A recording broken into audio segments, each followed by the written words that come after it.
बिस्मिल्लाहिर्रहमानिर्रहीम। एक नहायत ही गरीब घराने के अंदर बच्चा पैदा हुआ। ये बच्चा पैदाइशी तौर पर नबीना था। माँ बाप ने बच्चे की अच्छी तरह से परवरिश की और इसे हाफिज कुरान बनाया। दिन गुजरते गए, लड़का भी दिन ब दिन बड़ा होता गया। एक दिन इस लड़के के दिल में ख्वाहिश पैदा हुई कि मैं भी शादी करूं। इसने अपने बाप के पास जाकर कहा कि अब्बू जान, मैं शादी करना चाहता हूँ, मेहरबानी करके आप मेरी शादी कर दें। इसके बाप ने कहा कि बेटा, एक तो हम लोग काफ़ी गरीब हैं, आज खाने को कुछ होता है तो कल नहीं होता। हमें दूसरे दिन के बारे में सोचना पड़ जाता है कि कल को रोटी रोजी कैसे कमा कर खाएंगे, और ऊपर से तुम शादी की ख्वाहिश कर रहे हो, जबकि तुम आंखों से माजूर हो, जिसकी वजह से तुम्हें कोई भी अपनी बेटी नहीं देना चाहेगा। इसलिए बेहतर है कि तुम शादी की ख्वाहिश ख़त्म कर दो। जब इसने बाप की ये बात सुनी तो दिल ही दिल में मायूस होने लगा और सोचने लगा कि बाप की बात तो वैसे ठीक है, मैं आंखों से नबीना हूँ, मुझे कौन अपनी बेटी देना चाहेगा, पर इंसानी ख्वाहिश चीज़ ही ऐसी है। फिर ये अपनी माँ के पास चला गया और माँ के पास जाकर कहने लगा कि अम्मी जान, अबू को कहें कि वो मेरी शादी कर दें, इनको आप राज़ी करें, वो मेरी बात नहीं मान रहे। इसकी माँ भी बेसाख्ता बोल उठी कि बेटा, तुम्हारी बात तो बिल्कुल ठीक है, लेकिन तुम नबीना हो और नबीना बंदे को कौन अपनी बेटी देना चाहेगा। अगर हम किसी के पास तुम्हारी शादी की बात करने जाएंगे तो वो लोग तुम्हारा मजाक उड़ाएंगे। इसलिए बेहतर है तुम कम अक्ली की बातें ना करो, और वैसे भी हमारे पास पैसे भी नहीं है, क्योंकि हमने लोगों से कर्ज उठा रखा है, उनको वापस भी करना है। अब शादी के खर्चात तो हमारे पास है नहीं, इसलिए बेहतर है तुम दोबारा ऐसी बात नहीं करना। अब इसकी उम्र 24 के करीब थी। ये अपने दिल में शादी की ख्वाहिश को दबाए हुए खामोश हो गया और सोचने लगा कि कुछ दिन बाद दोबारा अपने माँ बाप से बातचीत करूँगा, क्या पता ये लोग मान जाएं। कुछ दिन गुजरने के बाद इसने अपने माँ बाप से दोबारा बात की तो इन्होंने पहले की तरह ही इससे इनकार कर दिया। अब इसके पास कोई और चारा बाकी नहीं था।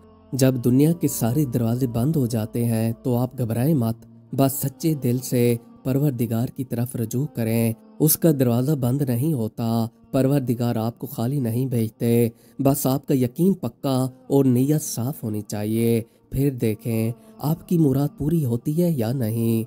जैसे ही रात हुई तो इसने रात के पिछले पहर में नमाज अदा की। नमाज अदा करने के बाद इसने दुआ के लिए हाथ उठाए और उठाकर कहने लगा कि ऐ परवरदिगार, लोग कहते हैं मैं नबीना हूँ, मुझे नबीना भी तो आपने बनाया है। लोग कहते हैं मैं गरीब हूँ, मुझे गरीब भी तो आपने बनाया है। लोग कहते हैं कि मैं शादी के काबिल नहीं हूँ, इस काबिल भी तो मुझे आपने बनाया है। लोग कहते हैं तुम बदसूरत हो, इलाही बदसूरत भी तो मुझे आपने बनाया है। मैं जैसा भी हूँ, कैसा भी हूँ, ये सब कुछ आपकी इनायत है। मैं आपका ही बंदा हूँ, मेरा आपके सिवा और कोई नहीं है। अब आप ही मेरी फरियाद सुने। मैं भी दूसरे लोगों की तरह शादी का इरादा रखता हूँ। बाप ने मेरी शादी कराने से इनकार कर दिया है, क्योंकि वो लोग आजिज हैं, उनके पास वैसे भी मेरी शादी कराने के लिए पैसे और वसैल भी नहीं है। मेरे परवरदिगार, आप तो आजिज नहीं हैं, आपके आगे तो कोई भी देर नहीं है, मेहरबानी करके आप मेरी शादी का इंतज़ाम कर दें। इसी दौरान इस लड़के की रोते रोते आंख लग गई और ये सो गया। सोने के बाद इसे ख्वाब आया। ख्वाब के अंदर इसने देखा कि ये एक तपती जगह पर खड़ा है और आसमान से उड़ता हुआ एक खैमा आकर इसे ढांप लेता है।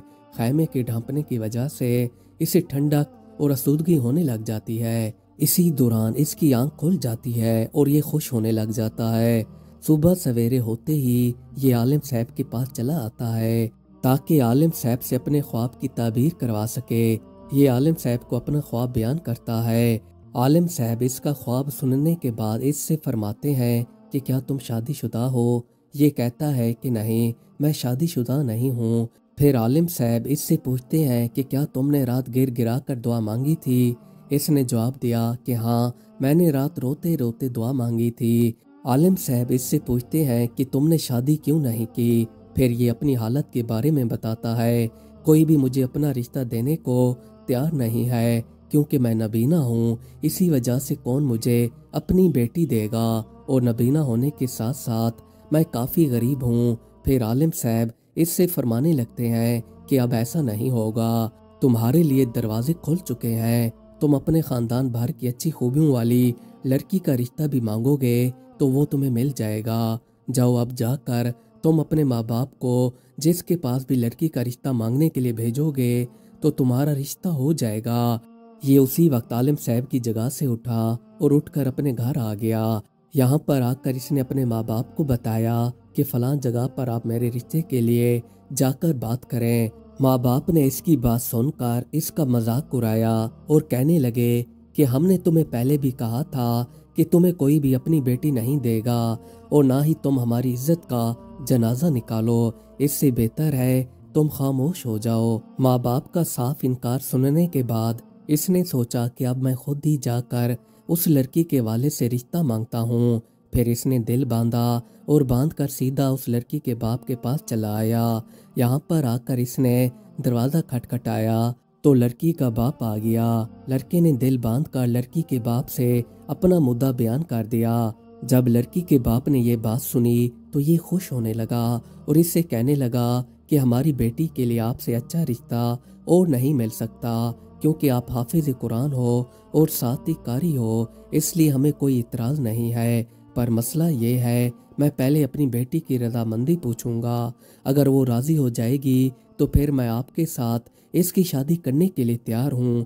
اسی دوران لڑکی کا باپ گھر چلا آیا۔ گھر آ کر اس نے اپنی بیٹی کو سارا قصہ بتایا کہ کیا تم اس سے شادی کرنے کے لیے تیار ہو۔ لڑکی نے اپنے باپ سے کہا کہ ابو جان، جہاں پر آپ کی رضامندی ہے وہیں پر میری رضامندی ہے، جیسے آپ کہیں گے، آپ کا حکم سر آنکھوں پر۔ پھر ایک ہفتے کے اندر اندر ان دونوں کا نکاح کروا کر رخصتی کرا دی گئی۔ ماں باپ نے اپنے بیٹے سے پوچھا کہ آخر بیٹا تم نے ایسا کیا کام کیا تھا کہ جو تمہارا رشتہ اتنے اچھے خاندان میں ہو گیا؟ اس نے جواب دیا کہ آپ لوگ تو میرا مذاق اڑا رہے تھے اور کہتے تھے کہ تم نبینا ہو، تمہیں کوئی بھی اپنی بیٹی نہیں دے گا، تو اسی رات میں نے اپنے پروردگار سے رو رو کر دعا کی تھی کہ آپ نے ہی مجھے بنایا ہے، جیسا بھی ہوں آپ کے سامنے ہوں، تو میرے رب نے میری بات سن لی۔ جب میں ان کے ہاں رشتے کے لیے گیا تو انہوں نے اسی وقت حامی بھر لی۔ جب انسان کے پاس دنیا کے تمام دروازے بند ہو جاتے ہیں تو ایک دروازہ ہمیشہ کھلا رہتا ہے، اور وہ دروازہ ہے رب کا۔ اگر آپ رب کی طرف رجوع کرتے ہیں تو کامیابی پا جاتے ہیں، اگر آپ دنیا کے اندر دنیاوی دروازے ڈھونڈتے رہتے ہیں تو پھر آپ دنیا کے ہی ہو کر رہ جاتے ہیں۔ اس لیے بہتر ہے کہ اللہ تعالیٰ کی طرف رجوع کریں، اور وہی ذات ہے جو آپ کا بھلا کر سکتی ہے، اور کوئی ایسا نہیں ہے جو آپ کا بھلا کر سکے۔ وہی ذات ہے جو آپ کو مشکل سے نکال کر آسانی کی طرف لے جاتی ہے۔ بلا شک ہر مشکل کے بعد آسانی ہے۔ مزید اچھی ویڈیوز دیکھنے کے لیے ہمارے چینل کو سبسکرائب کر لیں۔ شکریہ۔